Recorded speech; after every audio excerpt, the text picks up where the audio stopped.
आज राजधानी लखनऊ में जन स्वास्थ्य रक्षक संघ के वार्षिक आम सभा में तय किया गया कि भारत सरकार यदि इन्हें पूर्ववर्ती योजना को प्रभावी नहीं किया गया तो हम स्वर्गीय राजनारायण की पुण्यतिथि 31 दिसंबर के बाद दिल्ली में जंतर मंतर से आंदोलन की शुरुआत करेंगे। और सभा को संबोधित करते हुए संरक्षक और समाजवादी पार्टी के राष्ट्रीय सचिव राम गोपाल पुरी ने कहा कि सर्वोच्च न्यायालय ने वर्ष 2022 में ही योजना को स्वीकार करते हुए भारत सरकार पर पुनर्विचार करने के आदेश जारी किए थे, परंतु खेद है कि योजना प्रभावी नहीं हो पाई और हम पुनः सर्वोच्च में पुनर्विचार हेतु जाएंगे और ग्रामीण जन स्वास्थ्य रक्षक पूरे देश में गली गांव में घूम घूम कर आंदोलन करेंगे। सभा की अध्यक्षता संघ के अध्यक्ष अजय पटेल ने की और सर्व शिवशंकर राजभर, केशव तिवारी, राजेश्वर सिंह आदि ने अपने विचार व्यक्त किए। सरकार की योजना थी, भारत सरकार की योजना के लिए मैंने उनसे कई बार प्रत्यावेदन दिया स्वास्थ्य मंत्री को। अंततोगत्वा सुप्रीम कोर्ट गए। सुप्रीम कोर्ट ने ये कहा कि ये अच्छी सेवाएं हैं, इनकी सेवाएं बहाल की जाएं। फिर उसके बाद बहाल करने तक तो काम कर दिया। बहाल करने के बाद इनका कोई जो मानदेय था वो निर्धारित नहीं किया। फिर हमने मजदूर सभा के नाते इनका प्रत्यावेदन फिर से सुप्रीम कोर्ट में दिया कि इनको न्यूनतम वेतन तो मिलना ही चाहिए। मानदेय इनको तब 500 रुपया मिलता था। 500 कितने 50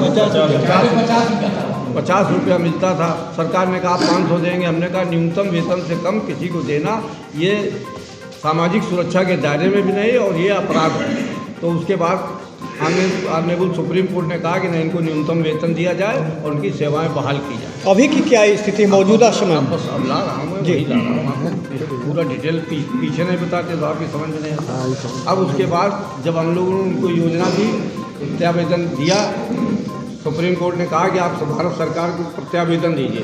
प्रत्यावेदन देने के बाद उन्होंने कहा कि जो लोग बचे हैं हमारे पास इसका कोई रिकॉर्ड नहीं है। हमने रिकॉर्ड भी दिए उनको। अब उन्होंने कहा कि इसमें केवल हम 89 लोगों को दे सकते हैं, बाकी की हमारे पास कोई रिकॉर्ड नहीं है और इनकी जांच होगी। जांच होते होते 1 साल 2 साल बीत गया। आज हमें वही तय करना है। हम इसके लिए फिर सुप्रीम कोर्ट गए हैं और हमने कहा कि सरकार आपकी बात को कंडेम किया है तो कंटेम्प्ट चलाया जाए या इनको फिर से सबके सब जो आवेदन दिए गए हैं उनको मानदेय दिया जाए और उनकी मान्यता दी जाए। उसी पर आज मीटिंग कर रहे हैं। इस संघ में कितने लोग हैं पूरे प्रदेश के? लगभग पूरे उत्तर प्रदेश में 17,000 लोग हैं जो काम करते रहे। 1,000 प्रत्यावेदन मैंने दिए थे। अच्छा, अंतिम जो इनका मानदेय था वो कितना था? 50 रुपये।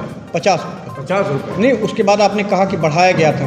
बढ़ाया गया। प्रत्यावेदन हाईकोर्ट ने कहा कि 500 रुपया दीजिए। तो हमने कहा कि न्यूनतम वेतन से कम नहीं हो सकता।